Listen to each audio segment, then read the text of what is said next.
The UK has been one of the most successful markets for Uber, and we've seen tremendous growth. We've got millions of customers and tens of thousands of drivers. It's important to note we offer a different product here in the UK than we do in much of continental Europe. For example, in the Nordics, we're piloting our innovative ride-sharing service, and that's a peer-to-peer service where individuals like you or I can get a background check and then work on the Uber platform. Sorry, tell me more. That sounds really interesting. Yeah, I mean, one of the things that many of the Nordic cities are thinking about is how to get the smart cities of the future and get cars off the road. What we've found is where individuals are able to share the cost of running their car and provide rides to others in the city. That's been able to bring down congestion, emissions, and reduce the need for actually owning a car.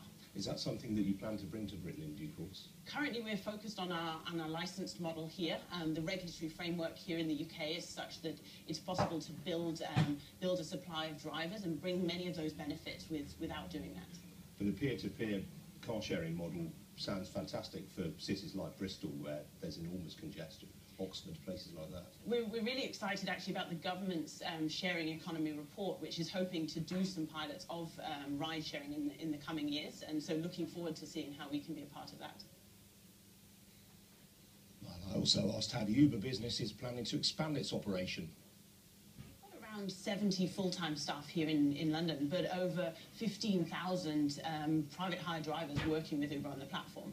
They work with Uber on a completely flexible, non-exclusive basis as independent contractors, but we are providing economic opportunity for those 15,000 drivers here and around 20,000 across the whole of the UK. How important is security of the platform right now? You must be having to constantly upgrade and reiterate different parts of what you're doing. Absolutely. We've got a dedicated team working hard on improving our online security and making sure that we're always sort of leading the industry in that area. It's a challenge for all mobile and e-commerce companies, but I do believe we're leading the way there. London's quite a unique market in the sense that you have a limited number of badges given out by the mayor, by the Transport Authority.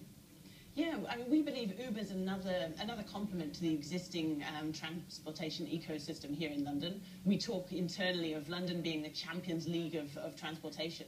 And so we don't believe it's one or the other. Sometimes you want to take Uber, sometimes a black cab, sometimes a Boris bike.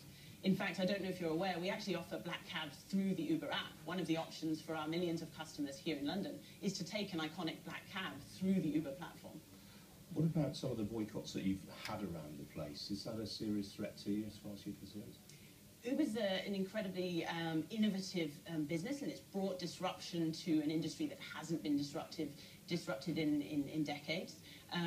So far, we're trying to work together with all the groups here in London to make sure that we can add as much value to the drivers and the people of London as we can. Now, young people